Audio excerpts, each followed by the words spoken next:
Here are the few of the companies that work on AR VR, and this is the 2019 list. 20 has grown even further.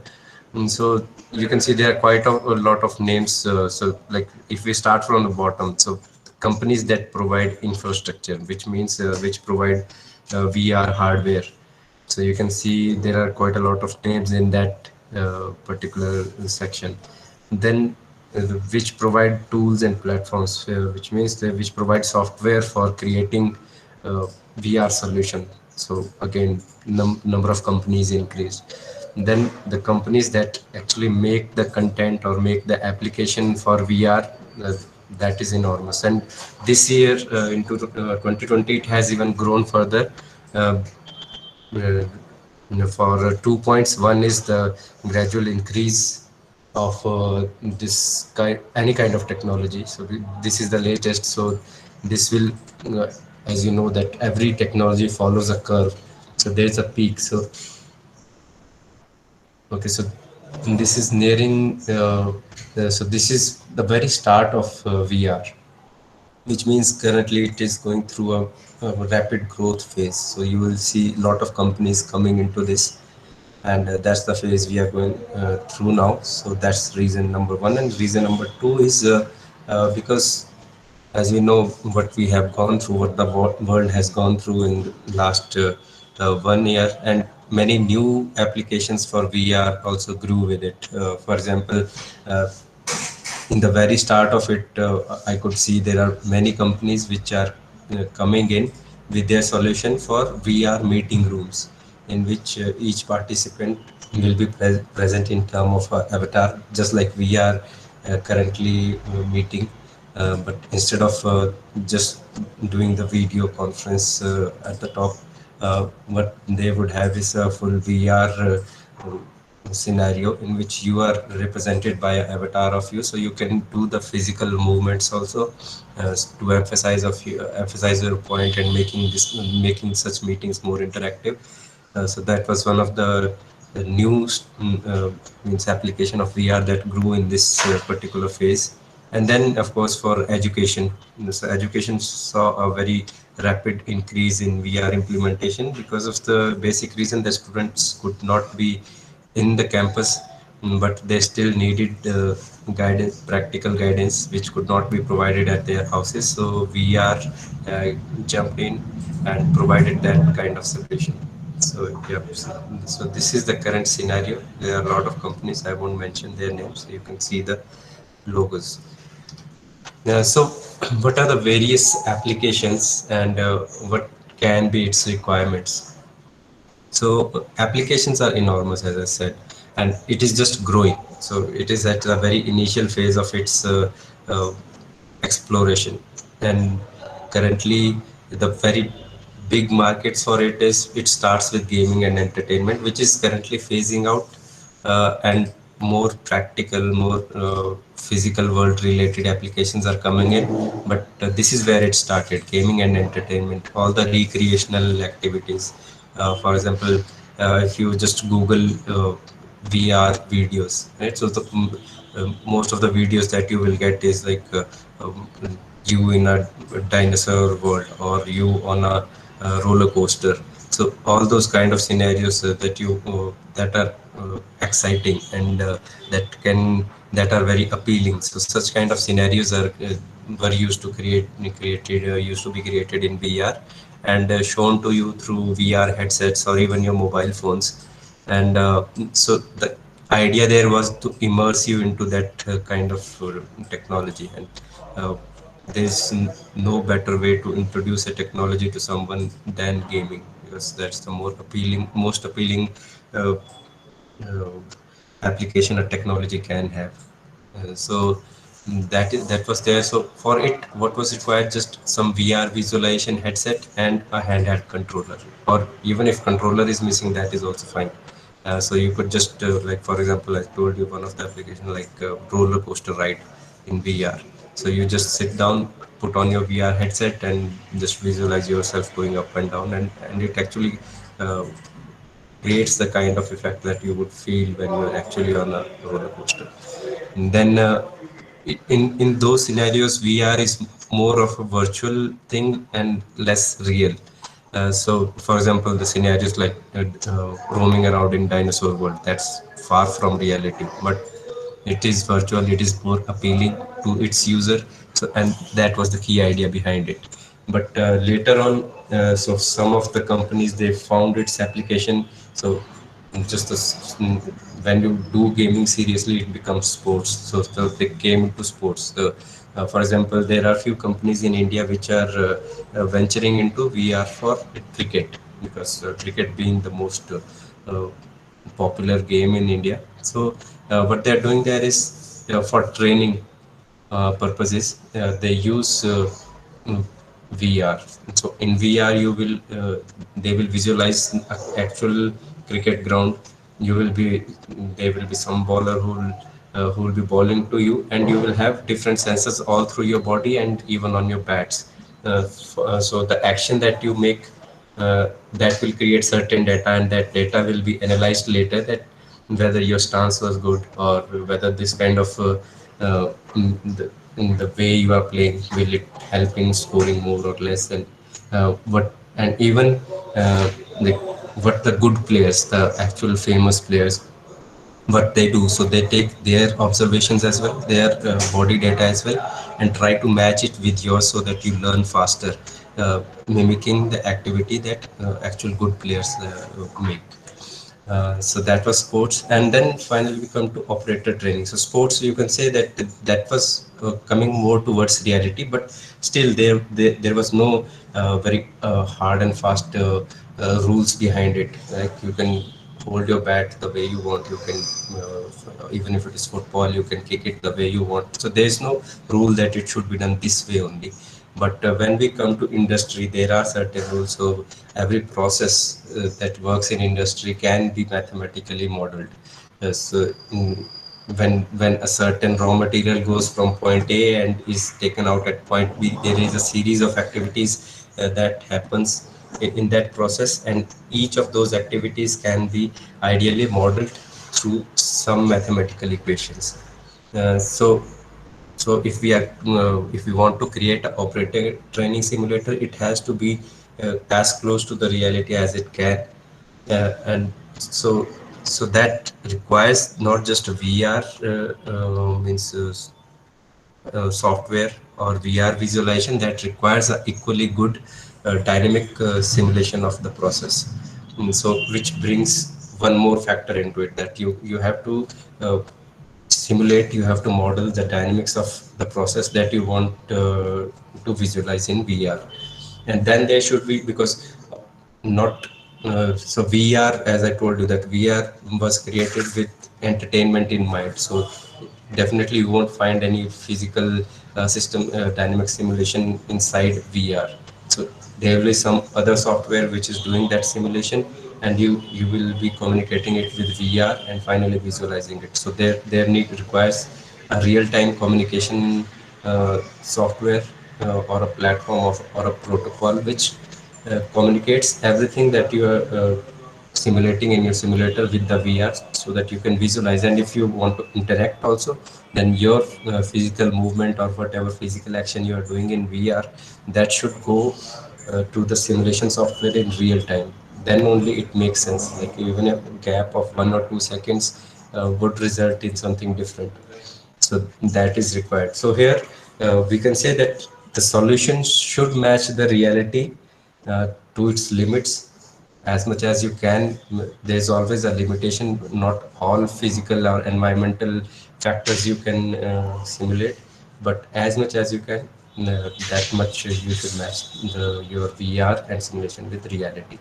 So these are the various kind of solutions. So like looking at those three applications only, we can see that the operator training simulation requires the most amount of sophistication, and that's the reason that most of the commercial solutions are very expensive as well. And that's why when Sunil sir gave his presentation, so he made it a point to tell you that we use open source technologies, and there are good amount of open source technologies that can be used for creating solutions which are very good and up to industrial standards. And that is what is the agenda of this whole FDP, to use open source technologies to create immersive VR solutions. Yeah, now we'll talk about what are the components for VR solution, which is very specific to operator training in industry. So software wise, if I say, there can be more or there can be less components than this, but these are the generally accepted software and hardware requirements for such solutions. So in software side, we will require something to 3D model uh, the physical environment. For example, this as sir told you that Sunil sir told you that we have created this three tank model, interactive tank model. So you could see that in the environment there are a lot of things, right from that, like if something as non-productive in that as that room, right? So there has to be four walls, a floor, uh, then lot of things, stairs, platforms, which do not provide any physical means for the simulation, but they are required for the whole aesthetics of it, to create the virtual reality, because we don't want it just to be this three tanks suspended in the space and doing simulation.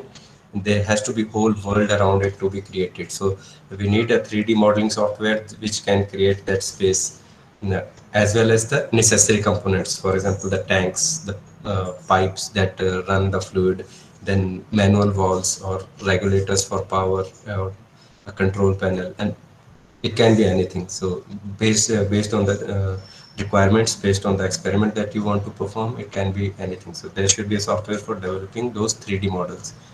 Then a VR development software. So once those 3D models are created, they are to be imported into VR development software, where you provide it the functionality. For example, if I had just have three tanks model, that is of no use to me unless I can interact with it. So for example, there will be manual valve. So there should be a mechanism for user to interact with that manual valve. Or if there are certain gauges or certain displays, digital displays to show the process values or set points. So that should be there. So such kind of mechanism, how do you animate it and how you simulate it? It is using a VR development software. Now, we'll talk in very specific that which software we are going to use, but just currently to give you an idea what are the various softwares required. Then third is of course, the most important one, which differentiates this operator training simulators, VR simulators from other kind of VR application, is the process simulation software. So it requires a good and powerful process simulation software, which can simulate the physical environment to the limits of mathematics. So uh, it's really depends on your domain knowledge there, that how much you understand the domain that you're trying to simulate, and what are the equations that you know about it, and how would you know the language to actually implement it. So that is required. And then a common, as I told you, that all those softwares are going to be different softwares. You won't find a process simulation inside any of the VR development software that are available in the market. If they come in the future based on the needs, they can be, but currently there is none. So you have to get everything working together. So everything should come on some common platform to be able to talk to each other. So we need to develop a communication platform as well for it to be able to communicate. Then if there is some industry specific software that you want, for example, not just VR, you want a HMI as well, just to get the feel of industry, that okay, how I got that, I got a physical system in my VR, but I want a logical system as well, just as it is in the industry. So you can go for HMIs, you can go other kind of interfaces, or for example, if you want to do ladder logic, PLC logic, and everything. So that also you can do. So any industry specific software you want, that should also be integrated along with this, all the three, four components that I discussed earlier. So that was all about software.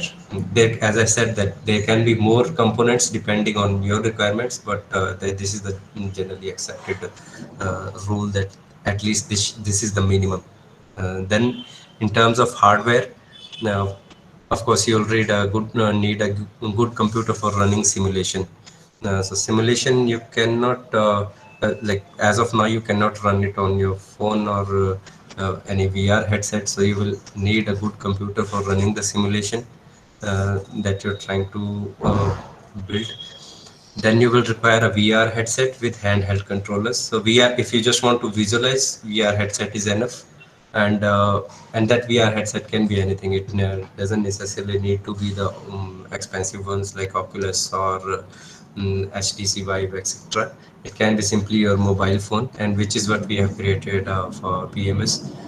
And handheld controllers, if you want it to be interactive, you will require some means to be able to interact with the screen, because you will be wearing the screen in front of your eyes inside the VR headset, so you won't be able to interact through touch, which is the uh, normally given interface for you on your mobile phones. But so what you can use is a Bluetooth handheld controller, or a controller which works on any other technology. It can be Wi-Fi or anything, but Bluetooth ones are easily available in the market, so that's the one uh, we have used.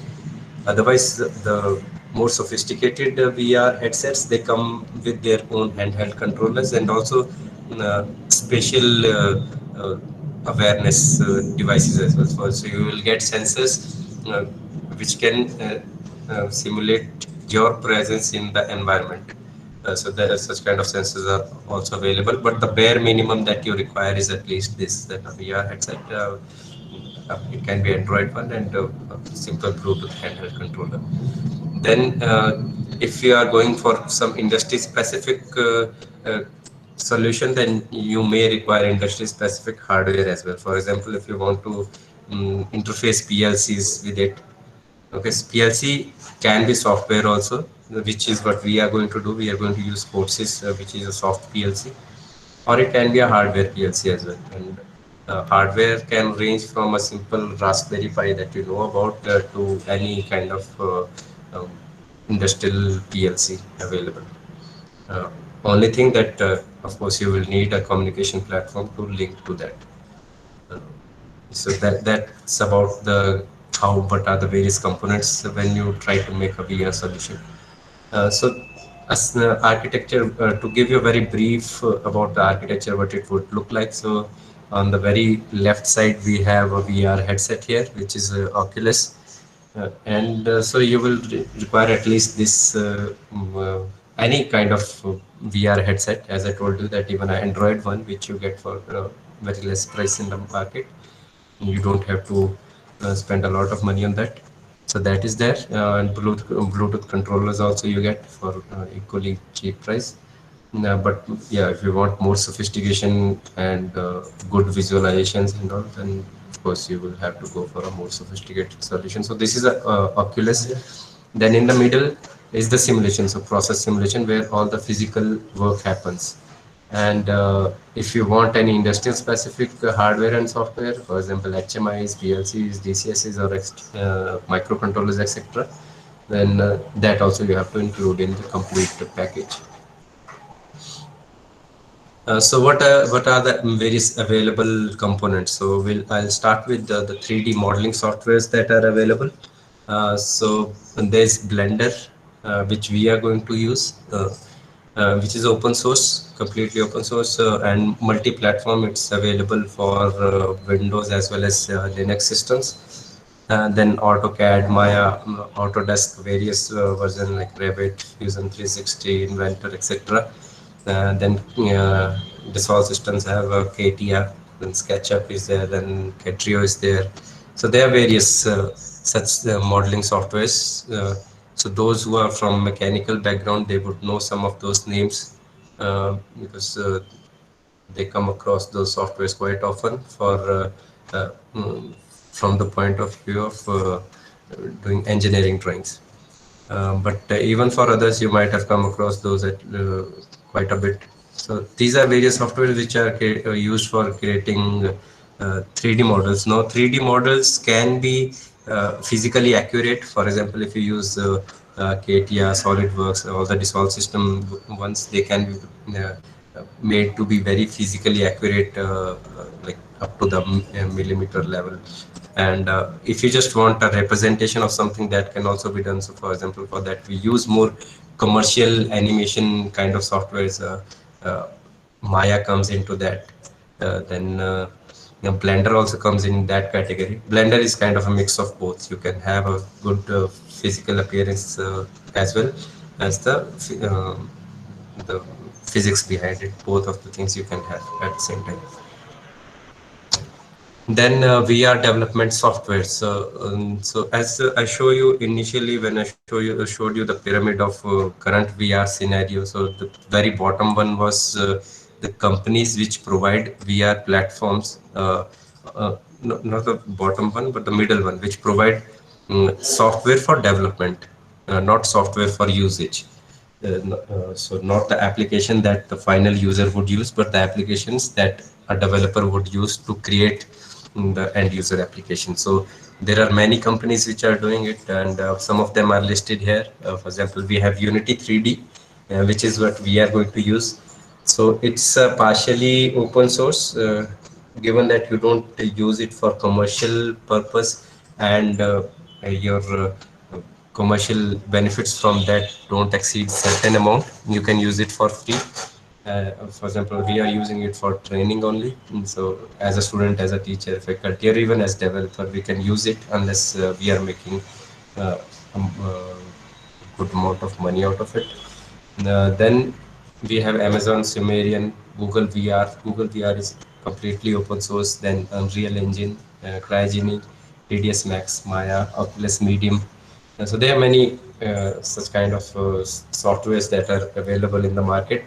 Most of them are commercial, which means that you will have to pay for the license. But Unity that we are going to use, you can use it for free.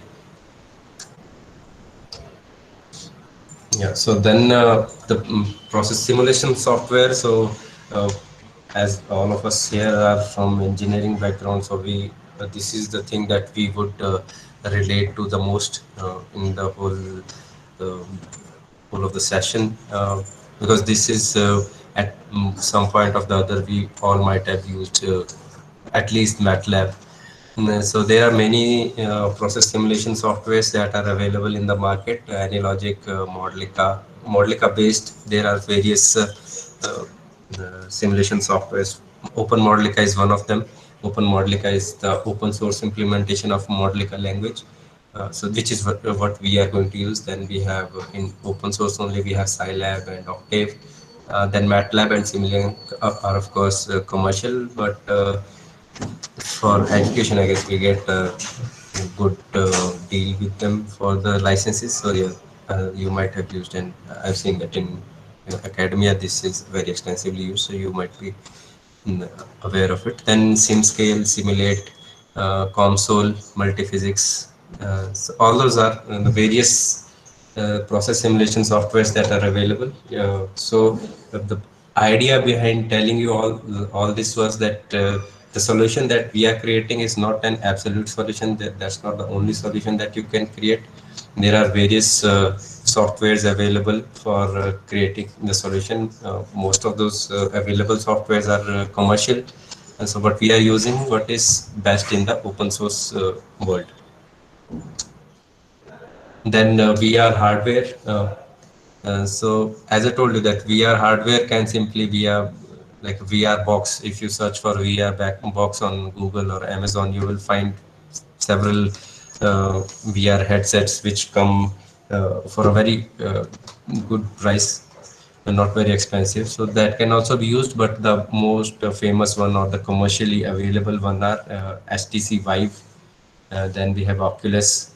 It can be Oculus Rift or new versions have also come. Then PlayStation has, and similarly there are many companies which are creating VR hardware at this moment. So a lot of choices are there in that area. So what are the various industry specific hardware and software? This really is a very wide topic to cover, because in industry you can use anything. It can be as simple as a industrially hardened Arduino, or it can be as expensive as like very sophisticated PLC or the complete SCADA system. So mostly PLCs, DCSs, then microcontrollers, sensors, actuators, HMIs, PLC logics, then PID controllers implemented in PLC and etc. So there's like whatever is there available in the industry, you can use that to interface with the VR if you want that kind of application, if you want a real industrial feel in it. So we are using courses for this purpose, and the solution that we have created, which we talk about, the Marvel solution that we have created on that.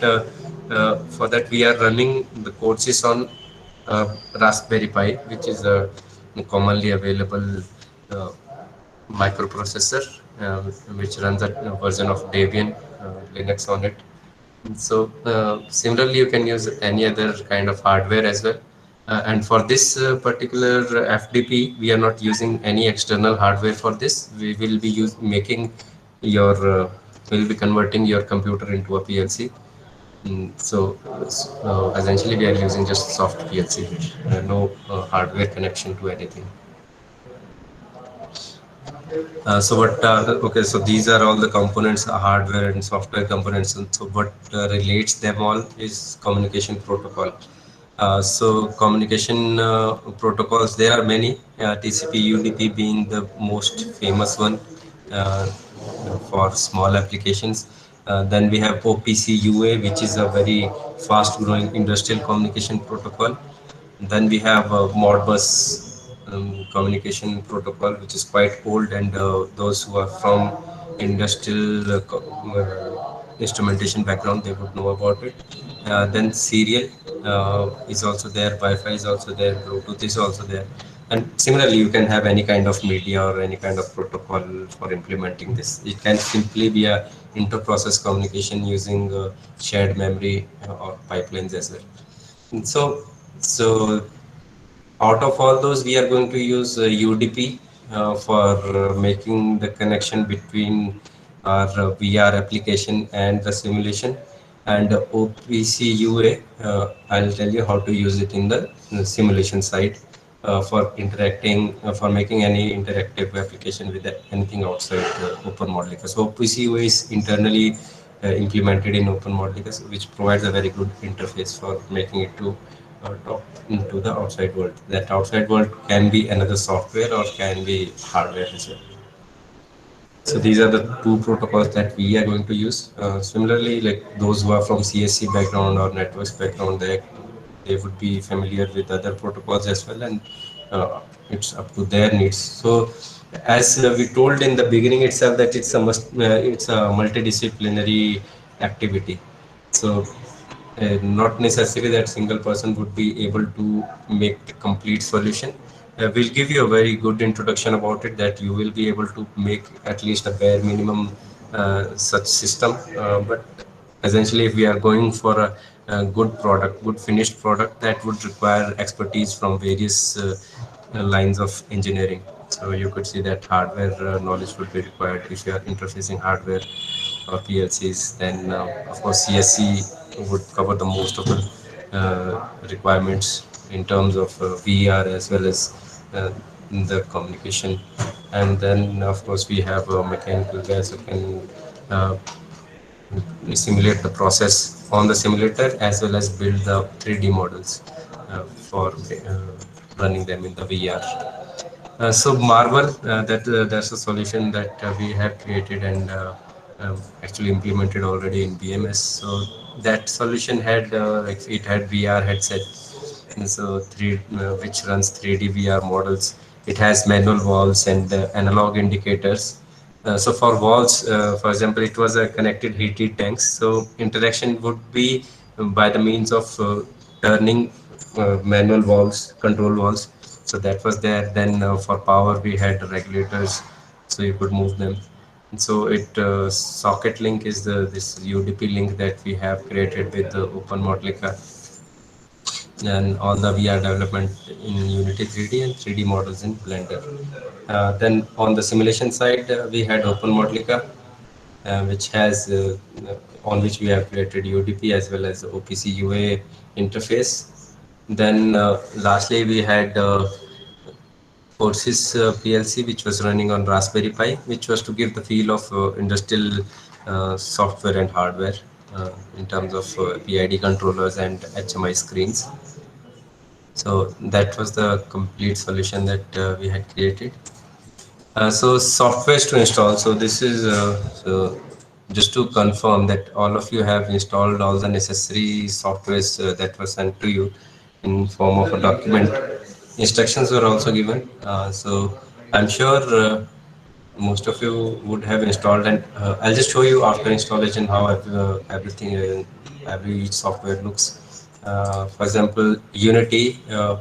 After installation, you might have just got to the Unity hub part as of now, right? But we'll tell you how to get. So this is what I'm showing is the three tank model. So this is how it looks in a Unity development environment. So you have all the 3D models around, and then for example there are, so you see certain things on screen that also you have to model here, and then you have a controller here, right? So and three tanks are there. Each tank has its own set of gauges, for example for level, for temperature, etc., right? So these are the various kind of things. So we have tried to, as you can see, we have to tried it to make it look like a proper industrial setup. Okay, so three tanks. So we have infinite source and sink tanks as well, and then all the indicators and everything platform there, a raised platform for getting the fluid inside without tap or pump and everything. So you have to think through what is the kind of application that you want to create, and whatever is the physical system required for building it. And so this is the physical part of it, right? But everything for running it, you would require certain codes to run it. For example, just for Mr. run. Ritesh, Yeah. there are postings in the chat box. Okay, okay, I'll see. Yeah, okay.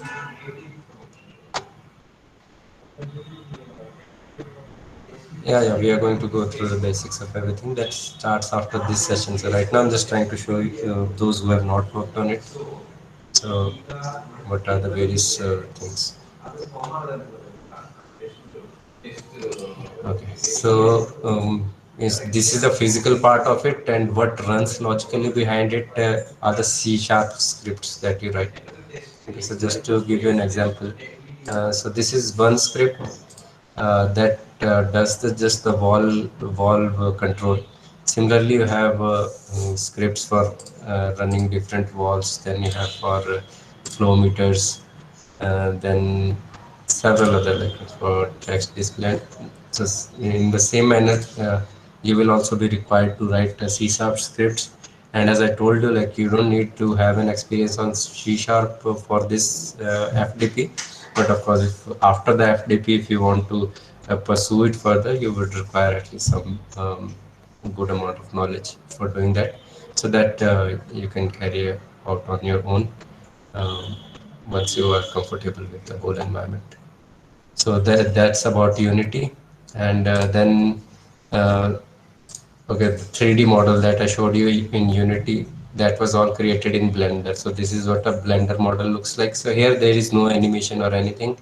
It's simply some 3D models of those tanks and walls, pipes, and etc. Everything, and then we import this model to our Unity environment, and then make changes there if required, and also write the scripts for running. For example, here you will have needles. That's why I showed you that gauges are there. So you will have to simulate this needle to move whenever some value is coming from your simulator. So similar things. And for example, you will have to move your valve around uh, to increase or decrease the valve opening for manual control. So that is there. So this is the Blender environment in which you create. So this is fully physical. There is no coding inside it. It's just for creating 3D models. And then lastly, we come to our simulator, process simulator. So process simulator is, as I told you, that we are using Open Modelica for this purpose. And OpenModelica is very modular, and it is acausal as well. So you can write simply an equation. You don't have to mention what is input in it, what is output in it. You can simply write an equation. Only condition is that number of equations and number of variables should match. That is the basic requirement for solving any mathematical equation. Otherwise, it runs into singularity. So that is there. So whatever you are seeing here, it's the physical representation of it, just like you might have used Simulink if you have used MATLAB. So you just drag drop things and you can use it and link one thing to the other, and that becomes a system. So similar kind of facilities provided in OpenModelica as well. Only thing is that if that component is already available in their Modelica library, then you can use it directly.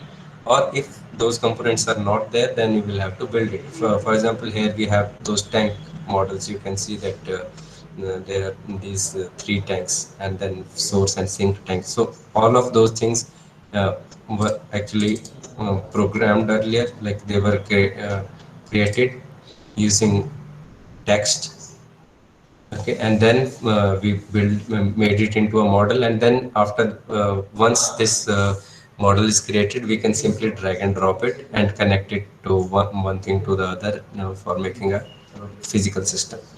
So similarly, you have equations for sink, you have equations for source, then for leakage profiles, walls, equations you have, and everything. So whatever is not available inside the Modelica library, you will have to build it, and then you can reuse it. So that makes this language very modular in a sense.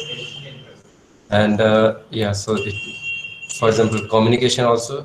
So we had to build that because, as I told you, we are using UDP, which is not inbuilt. So communication libraries also you can build and call in this. So we'll go through it in our next sessions, how we do it uh, in those next 3 to 4 days. So yeah, so this is OpenModelica, and now I would request Ajaya to show you the CodeSys environment for this three tank system. Yeah, over to you, Ajay.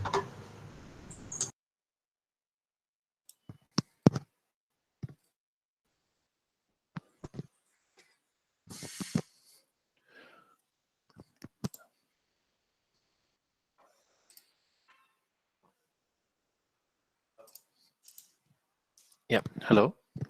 Am I audible? Yeah, you are audible. Okay. So yeah, I'm presenting the screen of CodeSys. So basically, this is how the CodeSys environment looks like, where you'll be basically doing the PLC or HMI part of the whole process control. So you have different sections where you actually do the coding. Here you put all the variables and the tags what you want to do. So I'm showing the typical example, which is not the exact one. This is what we have built for Marvel. So similarly, you can write your own codes. So bottom part, you'll have the control logic. So what each tags, how each tags behave, and then you have the visualization. So here, each and every blocks are drag and drop way. So you take out the blocks from the library from the CodeSys. So if you want a button, you drag and drop it. So some basic functions or the basic modules are already there in the CodeSys environment. Additional like this tank. So this we had done we had created the icon from the 3D render and then taken it here. So your own additional components, you can import it to CodeSys HMI or use the basic ones which are already there in the environment. So additionally, you can even put plots for the real-time visualization of the variables. So all of this, how it is connected is in the CodeSys, the tags are created, and these tags get live values from the models. So the Modelica model will be simulating the actual behavior of the tank, or the say valve, or the level, how it will behave. So Modelica will be doing the actual simulation work. So that values will be shared through OPC UA to CodeSys, where it will be assigned to these tags and then visualized on the HMI.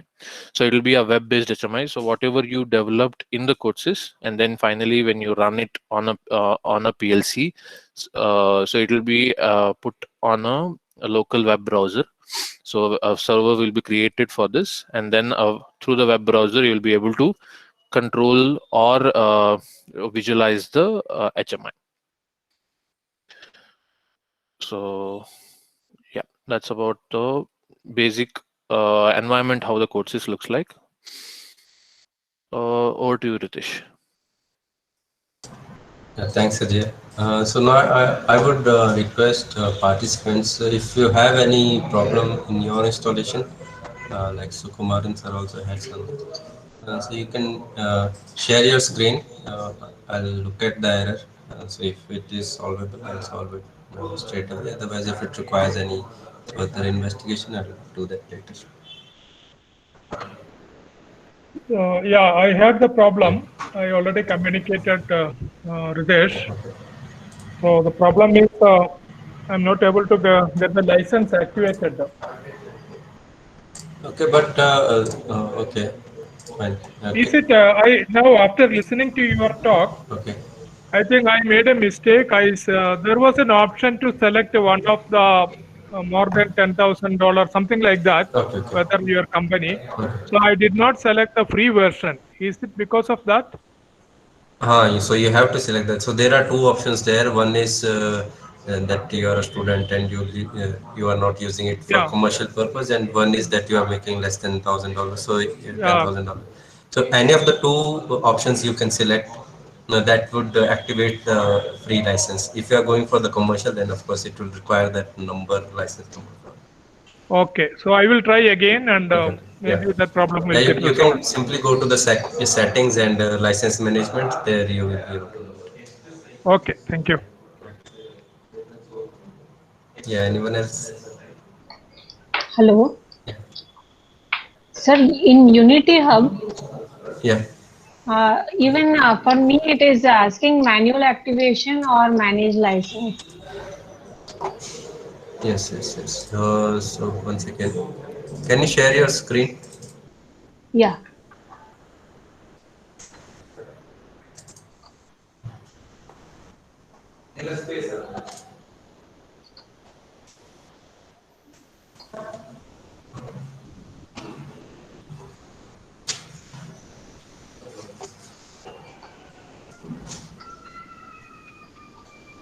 Is it visible, sir? Yeah, it's visible. Yeah. So why I wanted was that this will solve for all of you. So what you have to do is first you have to create a Unity means your account on Unity using anything, email ID or your Google email ID or Office email ID, and then you will be able to activate the new license.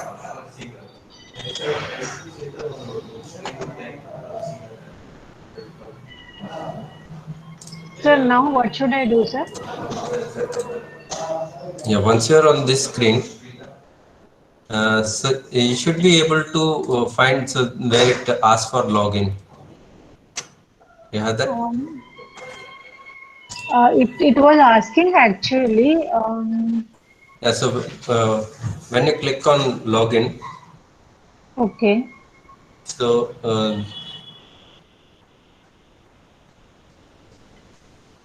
So do you want me to do installation again for Unity Hub? no, no. So just go to the account. So where it shows now, in on top there is this face kind of thing on the top right. Top right. Here. Yeah. So here click on sign in. So if you don't have any account, it will ask for you to create an account on Unity. So I need to create it here with Google. Yeah, you can use anything, Google or Facebook, or if you have any other email ID also, office email ID, that also you can use. Okay. So after that, it will be created, right? So after that, once you are logged in, after that it will give you this option. So right now you are not getting activate new license option, right?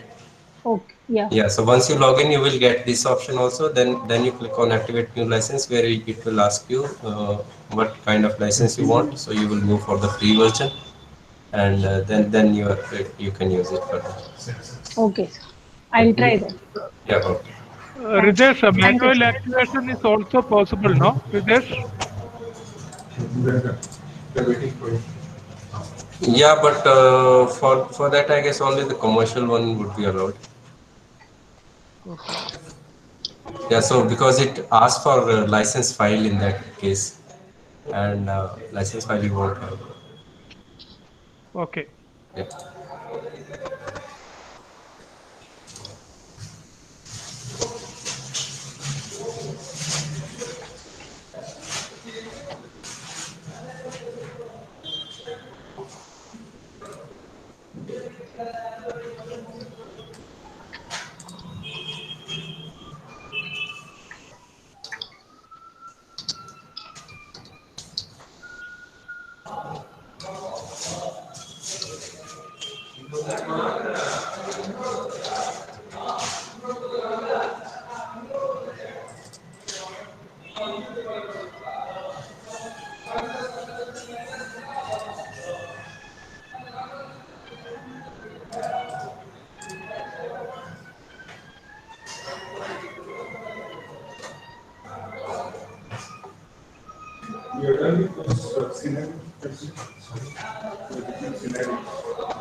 Yeah, so once you go to licenses, you will have to select the personal one. So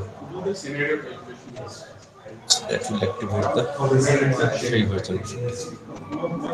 And once you are done with that, I'll start sharing my screen for that. Sir, in that, it is asking two options in the Unity Personal.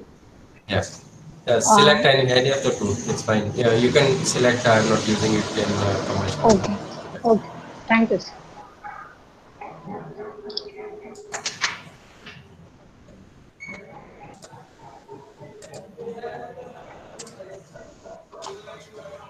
Yeah, just for everyone, I'll replicate that thing. So I'll just I'll return license.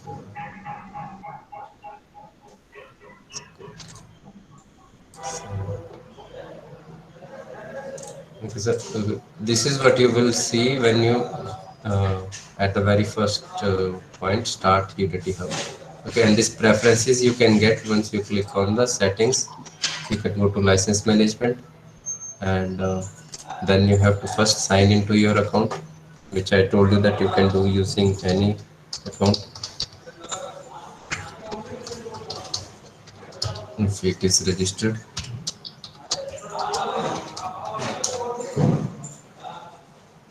So once you sign in, then you get this activate new license option.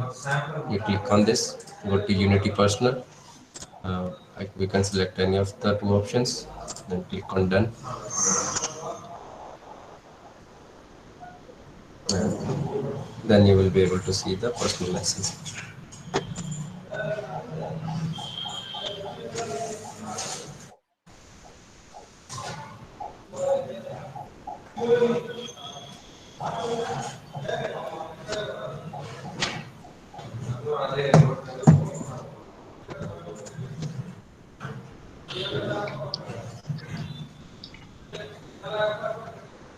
Yeah, any other problem in any other software while installing?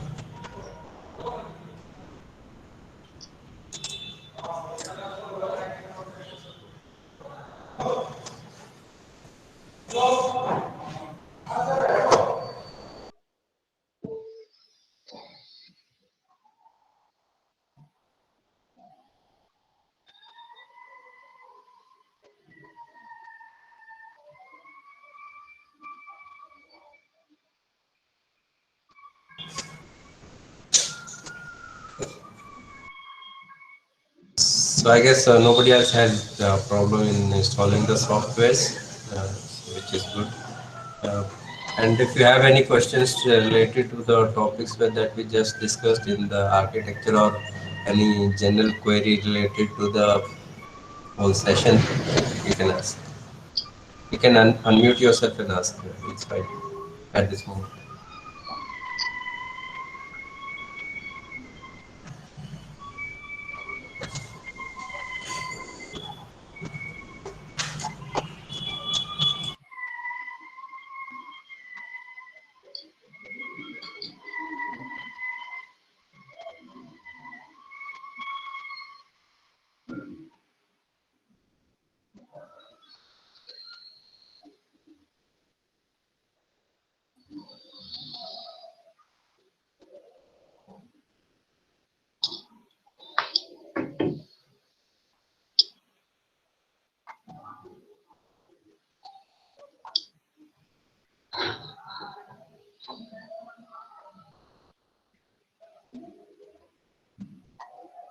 Yeah, okay. So then if there are no questions, then I can, I think we can Yeah, yes, Ritesh, we conclude can this. go forward. No, we can conclude, sir, because our introduction to the architecture and software installation, actually, I had kept a half and half time that if we have any problems in installation, but I guess nobody has any problems, so then we are good. Then we can conclude this session. We'll meet in the next session. In next session, we are going to go through Unity and build a very simple application, which would be like a Hello World for the VR environment. Just like you write hello world, it's any other language, C, C++ or Python. We'll do some similar thing here also. So then meet you in the next session. Ritesh, there is one uh, posting in the chat box from Professor Okay, Nandini. okay. The question says, can you please show us how every software should be checked? There's nothing to check. So if, after installation, if you in your start menu, if you type for that software, for example, if you have installed OpenModelica, just write OpenModelica. If it starts, then it is working. So similarly for all the softwares, Codesys as well as Unity and Blender. So, that's there. Finally, if while editing and working, if it shows any problem, that will appear only when you start working on it. But just to confirm that it has been installed, you can do that. Yeah. Any more questions from participants regarding the installation of the software?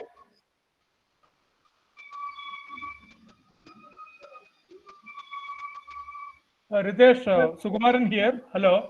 Yeah, yes, sir. Yeah, I tried this Okay, to activate. So it comes license personal. The personal is selected. okay. After that, activate new license is to be clicked, right? Yeah, activate new license. Because below that there is a check for update. Is it required, or I can go directly with activate new license? No, no, you can go with the activate new license. Activate new license. Okay, let me Yeah. try. If I have an issue, I will contact you later. Okay.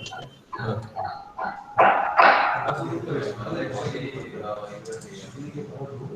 Uh, any other questions from the participants?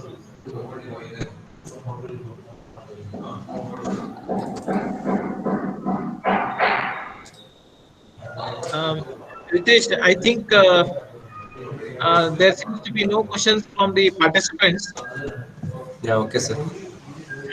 So I thank Ritesh for giving us One an second. insight. Yeah. Thank you, sir. But I had one request. So after everybody has done this installation, the license activation, all of you will have to go to the next step also, which is mentioned in the document, which says that you have to install the latest 2009 LTS version, and instructions are given there how to do that. So do that as well, not just activation. So that is the actual editor, which will require some time, because that software is around 3 to 4 GBs. So that will take some time to download and install. Do that, please. Yeah, that's it, sir. Thank you. Hello, Ritesh sir. Yeah. When I clicked on the Unity Okay. and it is showing new and below the message is coming, no editor is installed. Yes, yes. So that's what I'm saying. So that's the next step. So you have to go to the uh, document there we have mentioned. Okay. Yeah. So you have to go to the this installed. We have to Uh, install that. so yeah, there'll be a tab for installed Unity version. So there you have to go. There you have to. Madam Manisha, can you share your screen so that the Yeah, yeah. problem will be resolved by all the participants? Yeah, yeah. I'll share it, sir.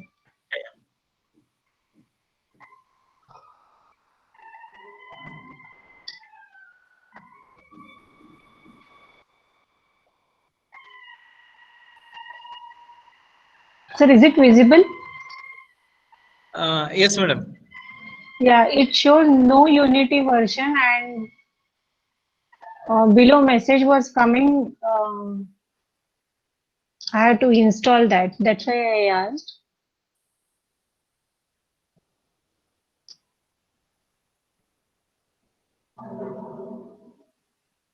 Hello, sir. Ritesh, are you? Hello, Ritesh. Uh,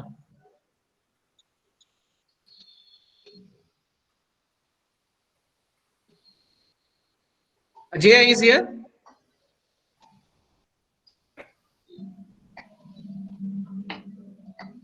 Ajay? Okay. Okay, somebody said that you need to click on the add button. Yeah, I'll try that, sir. Yeah, I'm not able to. Ritesh is not responding. Yeah, so select latest Unity Which one, sir? LTS. Select latest Unity LTS version. Latest is LTS it version, is yeah. giving recommended releases Unity 2019 and 2019. official. Yes, yes, Yeah, yes. yeah. 2019 only.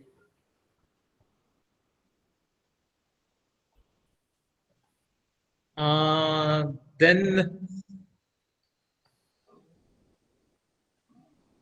Ma'am, here you choose Android build support and Windows build support, both, ma'am. Come down. No, iOS not needed right now. Windows build support. That's it, sir. Yes, ma'am.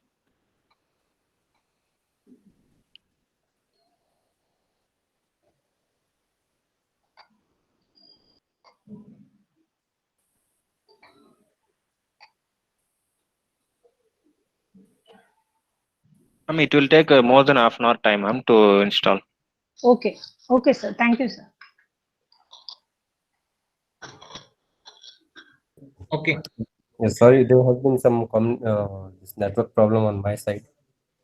Dr. Manisha was having some questions regarding the installation of Unity 3. So she was being supported by one of the participants.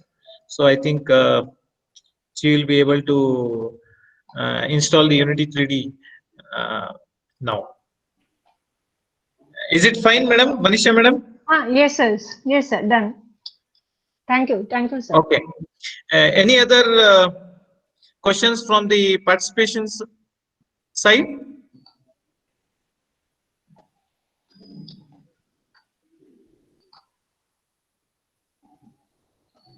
Okay. So with this, we will end the session now. So I would like to thank Mr. Ritesh once again for giving us the information about the development architecture and what are the procedures or the steps that needs to be followed in order to install the required software that will be dealt with in the coming days in this workshop. So with this, we will end the session. now we will have a break, and we are going to meet once again 5 minutes prior to 3 p.m. wherein once again Mr. Ritesh will be discussing about virtual reality, and once again he'll be dealing with the Unity 3D software. So with this, we'll end this session, and we will meet 5 minutes prior to 3 p.m. Thank you. Thank you, sir. Thank you. Sir, there is any attendance, sir? Yes, please. Sir, Can you attendance repeat? regarding attendance, sir. Yeah, attendance. I'm taking the Google Meet attendance. That is point number 1, and you will also be shared a link wherein you need to fill up the form. So that is also considered as a feedback form come attendance. Okay, sir. Thank you, sir.